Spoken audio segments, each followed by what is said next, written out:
Good evening everybody. आज लोग history का लेसन 3 देखेंगे। लेसन का नाम है nature of colonial dominance, formal and informal empire. औपनिवेशिक प्रभुत्व की प्रकृति, औपनिवेशिक साम्राज्य की प्रकृति और औपचारिक एंड औपचारिक अनौपचारिक, ठीक है, इस जो भारत में जो साम्राज्य स्थापित किया था उसके बारे में हम लोग देखेंगे। ठीक है, तो ये लेसन 3 जो है बहुत हद तक 2 से रिलेटेड है, जहां पे हम लोग कॉलोनियल डोमिनेंस के बारे में पढ़ेंगे, ठीक है, औपनिवेशिक साम्राज्य के बारे में पढ़ेंगे, प्रभुत्व के बारे में पढ़ेंगे। तो हमको ये जानना पड़ेगा कि उपनिवेशवाद और साम्राज्यवाद क्या होता है। पिछले कुछ क्लासों में जब लेनिन हैसलूम का मैं थ्योरी बताया था, तो वहां पे मैं आप लोगों को उससे पहले भी उपनिवेशवाद और साम्राज्यवाद को बताया था। फिर बता देता हूँ, एक बार ध्यान से सुन ले। उपनिवेशवाद के अंतर्गत दोनों ही में अपनी राष्ट्र, कोई भी राष्ट्र अपनी शक्ति को बढ़ाने का प्रयास करता है, ये तो जानना है। उपनिवेशवाद में क्या होता है, कोई राष्ट्र अपने राष्ट्र से दूर जाकर भी कहीं जाकर अपने प्रशासन, अपने शासन को स्थापित करने का प्रयास करता है। जबकि साम्राज्यवाद में कोई राष्ट्र अपने आसपास के क्षेत्रों को जीत करके, ठीक है, अपना साम्राज्य का विस्तार करता है, तो इसे साम्राज्यवाद करते हैं। तो ये बेसिक डिफरेंस देखते हैं, और ये दो पॉलिसी के तहत ही हम लोग देखते हैं कि किस प्रकार उपनिवेश नवजागरण काल के बाद हम लोग देखते हैं जो कंट्रीज है, जो विकसित देश थे, वो विभिन्न देशों में जा करके अपना साम्राज्य विस्तार किए। और इसी के तहत हम लोग देखते हैं दो प्रोसेस शुरू होता है। बाद में करना चाहिए ना।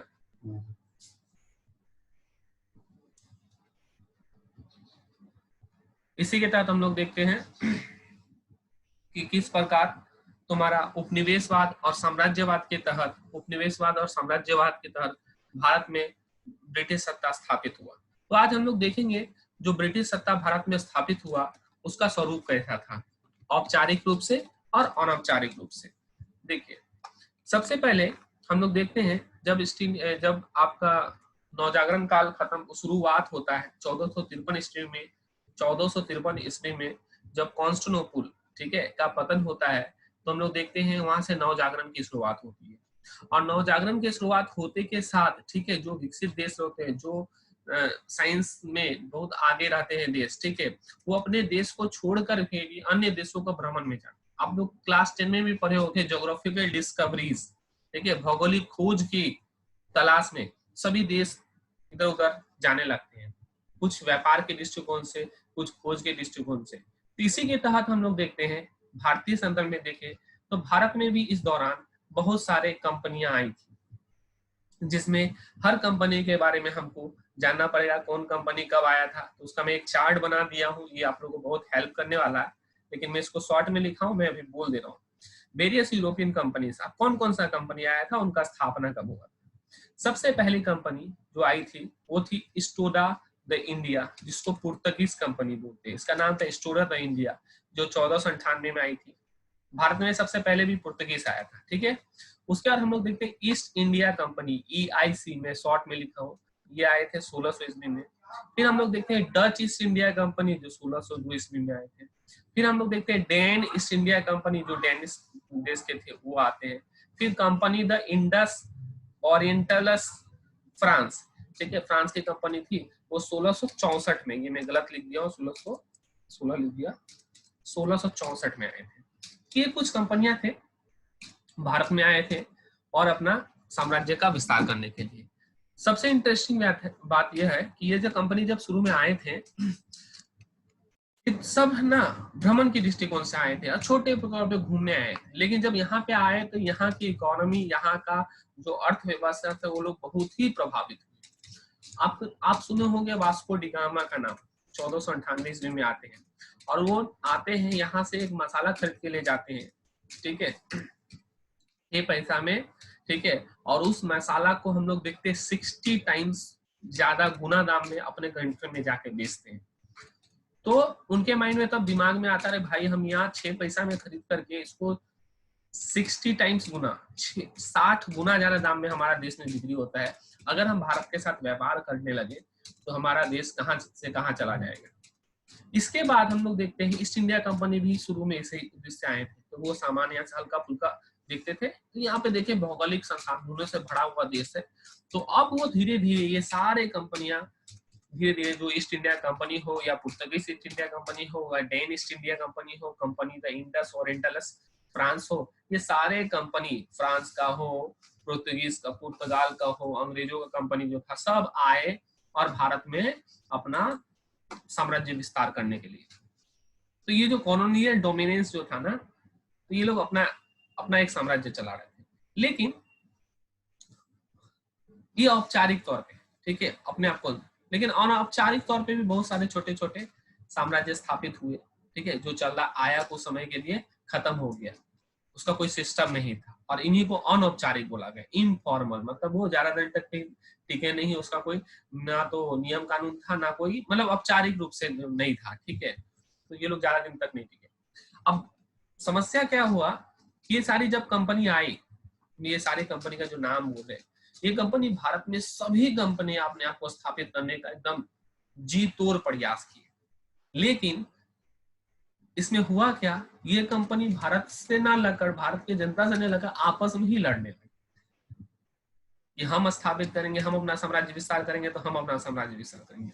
और इसमें हम लोग देखते हैं जो दो कंपनी बहुत आपस में लड़ा था, एक दूसरे का बहुत विरोधी था, वो था ईस्ट इंडिया कंपनी और कंपनी ऑफ फ्रांस। पुर्तगीज लोग आए, कुछ दिन के बाद उन लोग का उतना होल्ड नहीं रहा, उन लोग धीरे धीरे उनका खत्म हो गया। डेन उतना पॉपुलर ही नहीं था, वो बेच के चला गया था, ठीक है। अब बता तुम्हारा ये क्या बोलता है, डच भी उतना, वो भी कुछ समय के लिए आया था, ठीक है, कुछ समय तक टिका, लेकिन मैदान में लास्ट तक जो टिका, जो आपस में एकदम दोनों ही अपने साम्राज्य को स्थापित करना चाहता था। एक तरफ हम लोग देखते हैं तुम्हारा ईस्ट इंडिया कंपनी जो अंग्रेज का था, और दूसरा तरफ फ्रांस का company, company the Indus orientals France, ठीक है, 1664 में आई थी। ये दोनों कंपनी भारत में जीतोड़ प्रयास करने लगती है, और आपस में हम लोग देखते हैं कि ये लोग खुद ही लड़ाई करने लगता है। और ये भारत में जो लड़ाई होता है, इसी के तहत हम लोग देखते हैं, इसी बैकग्राउंड में प्रथम अंग्लो कर्नाटक वाद होता है, फिर द्वितीय कर्नाटक वाद होता है, तृतीय कर्नाटक। देखो नाम कर्नाटका है, लेकिन आप जब इस युद्ध के कारण को पढ़ोगे तो आप लोग पाओगे कि इस युद्ध में कहीं ना कहीं एक तरफ अंग्रेज था और एक तरफ फ्रांस था, ठीक है। अब युद्ध किसके बीच हुआ, क्या हुआ, कौन हारा कौन जीता, ये आपका ड्यूटी है, तीनों युद्ध पढ़ो, कौन जीता, इसके तरफ से कौन थे, उसके तरफ से कौन थे, कौन हारा कौन जीता। लेकिन मैं बेसिकली बता देता हूँ, इसका इम्पैक्ट ये पड़ा कि फ्रांस इस युद्ध में, तीन जो कर्नाटक युद्ध में हुआ, फ्रांस की स्थिति खराब हो गई और फ्रांस भी इधर से धीरे धीरे निकलने का प्रयास करने लगा। और फ्रांस की असफलता के बहुत सारे कारण थे, ठीक है। पहली बात तो फ्रांस का जो एक पॉलिसी था उतना स्ट्रांग नहीं था जितना अंग्रेज का था, जितना। दूसरी बात, अंग्रेज का जो आर्मी था, देखो कोई भी एरिया को कंकर करने के लिए, जीतने के लिए आर्मी का बहुत बड़ा रोल होता है। तो ब्रिटिश आर्मी जिस प्रकार था, उस तरह हम लोग देखते हैं फ्रांस का आर्मी नहीं था। तीसरा सबसे इंपॉर्टेंट चीज, फ्रांस का ना उद्देश्य क्लियर नहीं था। वो लोग व्यापार भी करना चाहते थे, प्रशासन भी करना चाहते थे, इसी में फंस गए थे। कुछ बोला था व्यापार करेंगे, कुछ बोलता नहीं नहीं हम थोड़ा सा प्रशासन भी करेंगे, ठीक है। लेकिन ब्रिटिश का एक उद्देश्य के लिए था, हमको व्यापार के माध्यम से धीरे धीरे यहाँ पे कदम रखना है और अपना प्रशासन को भी बढ़ाना है, और उसमें सफल भी रहे। सफल नहीं रहते तो 200 सालों तक हम लोगों पे शासन नहीं करते, ठीक है। तो फ्रांस में हम लोग देखते हैं बहुत कारण से यहाँ से, और जो नेवी जो था वो भी ब्रिटिश का बहुत बड़ा अच्छा था, हथियार भी उन लोगों के पास ज्यादा होता था फ्रांस की तुलना में, जिसके कारण फ्रांस यहाँ से चला जाता है। और हम लोग देखते हैं कि ब्रिटिश अपना साम्राज्य को स्थापित करने में यहाँ पे, मतलब साम्राज्य स्थापित तो नहीं बोलेंगे, एक इंडिपेंडेंट हो जाता है, या फ्रांस बहुत कमजोर होता है, पूरी तौर पे नहीं जाता है। मैं बता दे रहा हूँ कि प्लासी का युद्ध पढ़ाऊंगा, बक्सर का युद्ध पढ़ाऊंगा, वहां भी फ्रांस लोग कुछ थे, लेकिन पूरी तौर पे नहीं गए थे, लेकिन वो कहीं ना कहीं ब्रिटिश के सामने कमजोर पड़ गए थे। अब होता क्या है, मैं देखता हूँ सबसे पहले ईस्ट इंडिया कंपनी भारत में जब आती है, तो वो ऐसा जगह ढूंढती है जहाँ पे जो मुगल शासन है वो थोड़ा वीक है, क्योंकि उस समय भी हम लोगों को पता है 1707 में हम लोगों को पता है औरंगजेब की मृत्यु होती है, लेकिन मुगल वंश पूर्ण रूप से समाप्त नहीं होता है, मुगल वंश चलता रहता है। अतः मुगल वंश चलते रहने के दौरान वो ऐसा, दिल्ली में डायरेक्ट कैपिटल था उस समय, इसे दिल्ली पे अटैक नहीं करना चाहते, तो लोग बंगाल में कहीं ना कहीं धीरे धीरे आकर के ईस्ट इंडिया कंपनी के जो अधिकारी होते हैं अपना साम्राज्य को स्थापित करने का प्रयास करते हैं।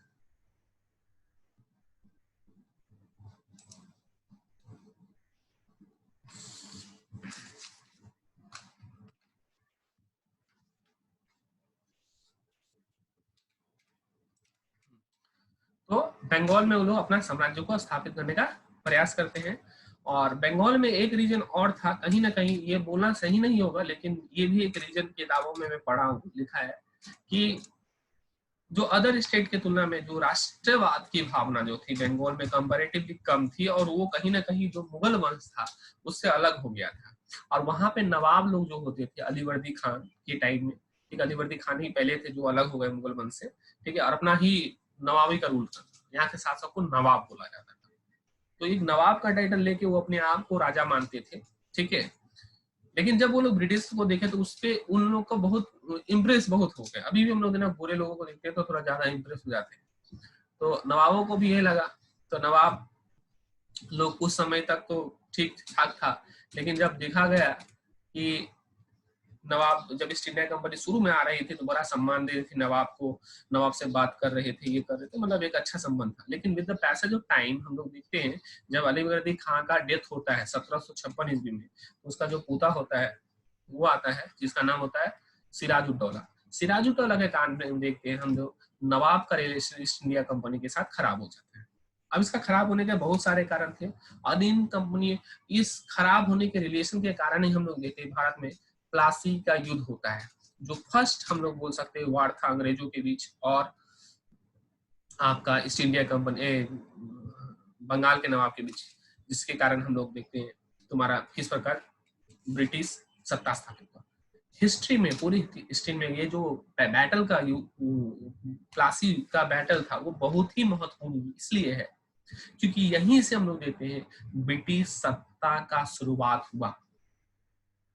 यहीं से हम लोग देखते हैं ब्रिटिश सत्ता का शुरुआत हुआ। इसके बाद बक्सर हुआ, हमको पता है, बक्सर के बाद बहुत सारा राइट्स उन लोगों को मिला, लेकिन ये शुरुआत।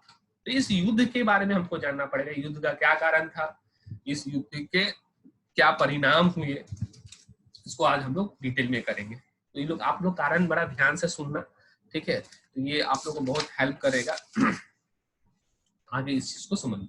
देखो प्लासी की युद्ध के कारण, जैसा कि मैं यहाँ पे लिखा हूँ कुछ कारणों को। पहला कारण था फोर्ट विलियम में किलेबंदी। कलकत्ता में एक जगह था फोर्ट विलियम, ठीक है, और ये बड़ा ही मतलब टाउन वाला एरिया था। और फोर्ट विलियम बहुत एक छोटा सा जगह नहीं था, बहुत बड़ा एरिया था। यहाँ पे फ्रांस और अंग्रेज दोनों के कंपनी काम कर रहे थे, और दोनों अपना अपना क्या करना, किला बनाने लगा, अपना अपना एरिया को घेरने लगा कि ये मेरा एरिया है, ये मेरा एरिया है, ठीक है। तो ये बात जो था उस समय के नवाब को अच्छा नहीं लगा। उस समय के नवाब कौन थे, सिराजुद्दौला। भाई हम नवाब है, ये लोग अपना घेराबंदी कर रहा है, ठीक है। तो अब क्या हुआ, नवाब को पता चला, नवाब एक ऑर्डर जारी किया, और जारी ऑर्डर के तहत बोला कि भाई फ्रांस तुम लोग भी बंद करो और अंग्रेज तुम लोग भी अपना काम बंद करो। लेकिन यहाँ पे होता क्या है, फ्रांस हम पहले ही बता दें थोड़ा कमजोर हो गया था, तो फ्रांस चुपचाप से नवाब की बातों को मान लेता है, अपना कार्यक्रम छोड़ देता है, जबकि अंग्रेज इसको कंटिन्यू करते हैं। तो एक पहला जो गुस्सा हम लोग बोलते हैं यहाँ से हुआ है। फोर्ट विलियम में जो किलाबंदी हो रहा था उसमें दोनों को बोला गया, फ्रांस तो रुक गया लेकिन अंग्रेज नहीं रुका। तो ये गुस्सापन हम बोले यहाँ से शुरुआत हो गया था। दूसरा कारण था प्लासी की युद्ध का, नवाब को नजराना देना। देखना जब जब बंगाल में एक परंपरा थी, कोई भी नवाब बनता था तो उसके राज्याभिषेक के समय जो वहाँ के आसपास के अधिकारी होते थे, अंग्रेज भी होते थे, और जो वहाँ के लोकल्स होते थे, वहां पे आके कुछ नजराना देते थे। और नजराना का सिंपली मीनिंग समझ लो तो गिफ्ट होता था। अभी भी पहले का सीरियल में देखना कि अपना अपना मतलब कोई राजा के लिए कुछ कुछ ले जाता था, नजराना जिसको बोलता था, गिफ्ट, ठीक है, जो मन से देता था। तो एक तरह का रेस्पेक्ट था, हम लोग बोल सकते थे। तो जब वो सिराजुद्दौला बना उसके टाइम में हम लोग देखते हैं अंग्रेजों की तरफ से किसी प्रकार का गिफ्ट नहीं आता है, किसी प्रकार का नजराना नहीं आता है, ठीक है। कंपनी के कोई अधिकारी नहीं आते और कोई कुछ देता नहीं है। तो भाई उसको फिर गुस्सा आता है, भाई हम यहाँ का नवाब है, I am not getting the response from the Britishers, ठीक है। तो कहीं ना कहीं यहाँ से गुस्सा हो जाता है। फिर हम लोग देखते हैं नवाब के आदेश का उल्लंघन। नवाब और कुछ चीज होते हैं ऐसा जो जैसे कि सप्तवर्षीय युद्ध चल रहा था, वो वर्ल्ड लेवल पे चल रहा था, और यहाँ फ्रांस और अंग्रेज दोनों ही, इन्हीं दोनों के बीच चल रहा था बाहर में, और ये दोनों भारत में थे। तो ये दोनों फिर आपस में लड़ने लगे। तो यहाँ भी बोला गया फ्रांस को भी, भाई तुम युद्ध मत करो, और अंग्रेज को भी युद्ध। फिर यहाँ पे फ्रांस शांत हो गया, मगर अंग्रेज जबरदस्ती फ्रांस से युद्ध कर रहा था। तो ये कहीं ना कहीं नवाब का आदेश का उल्लंघन कर दिया। उसके बाद हम लोग देखते हैं कि 1717 में आप लोग, ये समय मुगल फरमान आप लोग जारी किया था। मुगल शासक थे जिसका नाम था फर्रुखसियार, एक फरमान जारी किया था। फरमान बेसिकली काइंड ऑफ ऑर्डर, एक ऑर्डर होता है, ठीक है। और इस फरमान के तहत बोला गया 3000 रुपया सालाना देकर ब्रिटिश सरकार, ठीक है, कर मुक्त व्यापार कर सकती है, बिना कर का, बिना टैक्स का व्यापार कर सकती थी ब्रिटिश सरकार का, जो ईस्ट इंडिया कंपनी का अधिकारी है, ठीक है, east India company, not British सरकार। तो इसको दिया गया। लेकिन क्या होता था, अब इसमें एक पास दिया जाता जिसको दस्तक बोलता था। इस दस्तक का प्रयोग ना कंपनी क्या करता था, कंपनी के नाम पे तो व्यापार होता ही था, कंपनी को दिया था अधिकार फर्रुखसियार ने। और उसके पीछे भी एक स्टोरी है, मैं कभी मिलेगा टाइम तो बताऊंगा क्यों दिया था, क्या दिया था। उसको कुछ बीमारी हुआ था, अंग्रेजी अधिकारी ठीक कर दिया, तो खुशी होकर वो फरमान दे दिया, जाओ बंगाल बिहार उड़ीसा पे पूरा कर मुक्त व्यापार करो, ठीक है। मुगल बादशाह लोगों को तो कोई काम नहीं था, ठीक है, जो मन में आया आदेश दे दिया, ठीक है। इम्पैक्ट क्या होगा उसको जानते नहीं थे।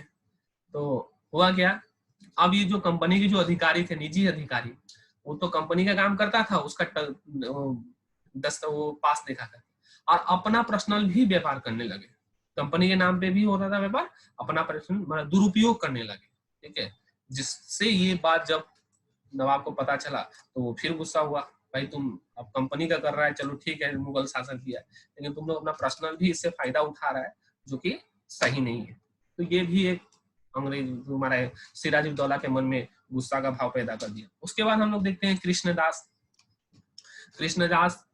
ठीक है, राजवल्लभ के पुत्र थे। अब राजवल्लभ कौन था, तो ईस्ट इंडिया कंपनी के तुम्हारा जो सिराजुद्दौला था उसके एक दीवान मतलब जो उस समय के लेखा जोखा जो रखते थे, किताब हिसाब बाड़ी रखते थे, ठीक है, जिसका नाम था राजवल्लभ, और उनके बेटे का नाम था कृष्णदास।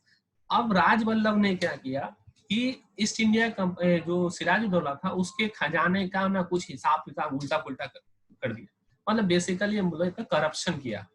जब ये बात पता चला तो ये दोनों बेटे को खदेड़ने दौड़ा, कौन, सिराजुद्दौला, और ये लोग भागते भागते चला गया ईस्ट इंडिया कंपनी के पास, और ईस्ट इंडिया कंपनी को एक लोभ दिया कि आप हमको बचा लीजिए, हम आपको सिराजुद्दौला की सारी गुप्त जानकारी है, खजाने का जानकारी हम दे देंगे।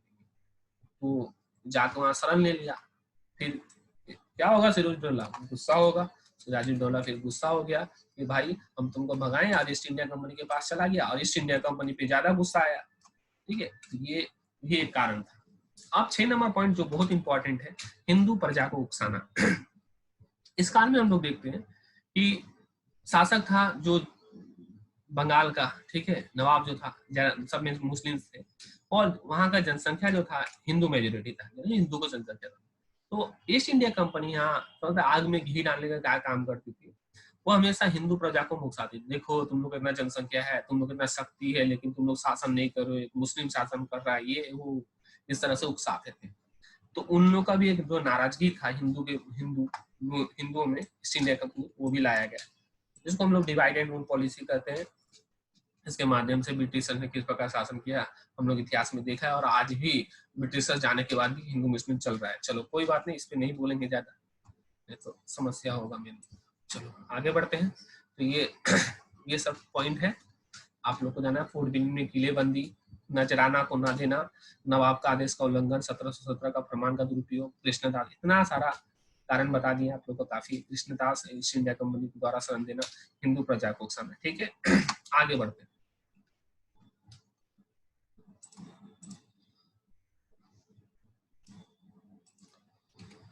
अब देखो क्या क्या एक्टिविटी होता है, युद्ध कैसे शुरू होता है, हाँ?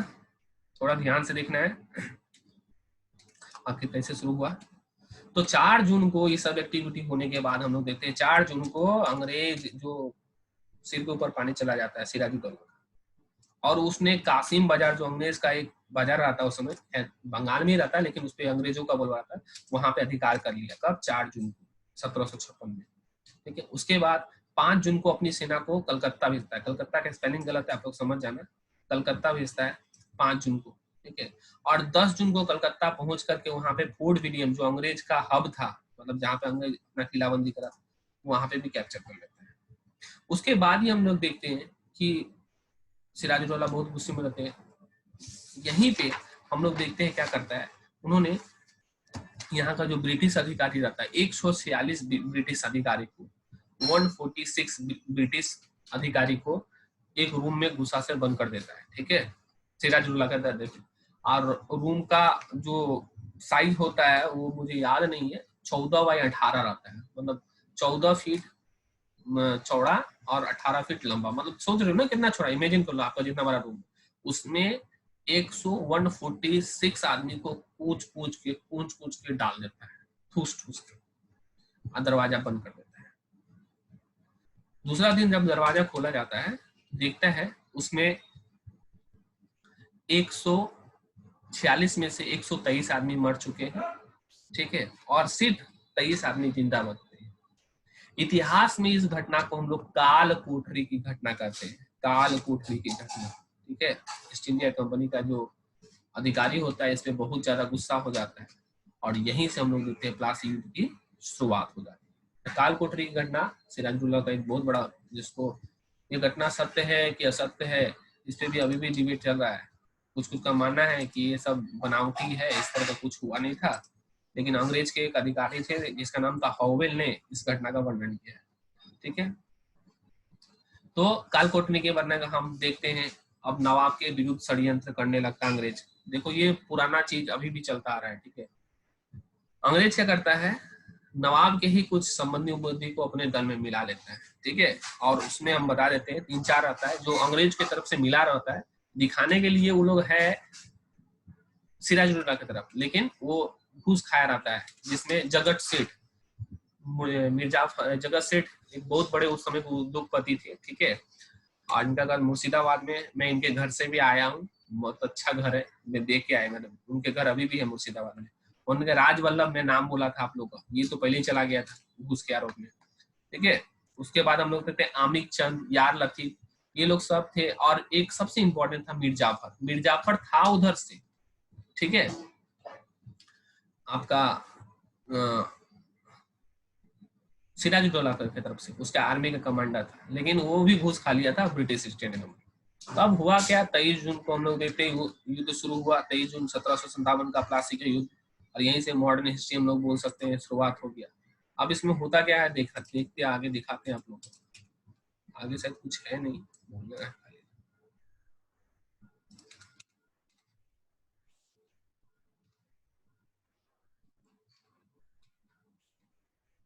चलो आगे कुछ नहीं है, मैं बता देता हूँ। अब तो 2 खेमा बन गया, आप लोग को पता है। एक तरफ थे ईस्ट इंडिया कंपनी, और उसके तरफ जो घूस खाया हुआ आदमी जो मेरे नाम में बोला। ठीक है, तो ये युद्ध होता है। सिराजुद्दौला का सेना बहुत ज्यादा होता है, करीब 50,000 सेना। ठीक है, और ईस्ट इंडिया कंपनी का सिर्फ 3,000 सेना। ठीक है, इसलिए बोलता है ना, षड्यंत्र अगर होना तो बड़ा से बड़ा सेना हार जाता है। यही होता है, हम लोग देखते हैं इतनी बड़ी सेना लेकर भी सिराजुद्दौला इस युद्ध में हार जाता है, और इस युद्ध का हारने का कारण सबसे बड़ा रहता है सिराजुद्दौला या बंगाल के नवाब का, कि मीर जाफर जो आर्मी रहता है, ठीक है, तुम्हारा मीर मदन, मोहन लाल, ये लोग जो सिराजुद्दौला की तरफ से रहता है, ये लोग युद्ध में ही धोखा दे देता है। युद्ध हो रहा है, चला गया उसके तरफ। ठीक है, देख रहे हो ना, भारत का होकर, भारतीय होकर के भारत का साथ देके धोखा देके चला गया गोरे लोगों के साथ, जिसके कारण क्या होता है, हम लोग देखते हैं कि जो ईस्ट इंडिया कंपनी है वो क्या होता है, विजयी हो जाता है, और यहीं से हम लोग देखते हैं उसका साम्राज्य एक बहुत ही स्थापित तौर पे आगे बढ़ने लगता है। अब इसमें होता क्या है, इस युद्ध का क्या इम्पैक्ट पड़ता है, सबसे पहले अंग्रेज की श्रेष्ठता जो पता चलता है, उसके भारतीय सैनिक की दुर्बलता का पता चलता है। किस प्रकार भारतीय सैनिक इतना जनसंख्या होने के बावजूद भी 50,000 3,000, सोचो फिर भी हार जाता है। अंग्रेज सिर्फ 3000, तो ये दुर्बलता। और अंग्रेजों को ये भी पता चल जाता है इन लोग को अगर करना है तो षड्यंत्र के माध्यम से हम इसको आगे ले जा जीत सकते हैं। इसके बाद हम लोग देखते हैं कि बंगाल में जो धन था, ब्रिटिश ईस्ट इंडिया कंपनी को बड़े पैमाने पे उसके खजाने का पता चलता है। सिराजुद्दौला का उसका खजाना का भी लूट कर लेता है, ठीक है, जिसको हम लोग इतिहास में प्लासी प्लंडर कहते हैं, प्लासी की लूट, ठीक है। और यहाँ से बहुत सारा खजाना चला जाता है ईस्ट इंडिया कंपनी। और इसके बाद हम लोग देखेंगे किस प्रकार बैटल का बक्सर का युद्ध आया, बक्सर के युद्ध में क्या क्या हुआ, नेक्स्ट क्लास में देखेंगे। तो ये था आज हम लोग देखें कि किस प्रकार बहुत सारी कंपनियां आई और किस प्रकार उसने शासन को स्थापित किया, अंग्रेज किस प्रकार अपने आप को लीड किया, अंग्रेज ने किस प्रकार प्लासी के युद्ध में विजय प्राप्त किया, और ये किस प्रकार भारतीय दुर्बलता को दिखाया, ठीक है। तो प्लासी का युद्ध भारतीय इतिहास में एक बहुत महत्वपूर्ण युद्ध है, क्योंकि यहाँ से ही हम लोग देखते हैं ब्रिटिश सत्ता का नींव रखा गया, ठीक है। चलो, और कुछ शायद मुझे नहीं बताना है फिलहाल। अगर आप लोग का कुछ समझ में नहीं आया तो आप लोग कमेंट करके पूछ सकते हो, ठीक है।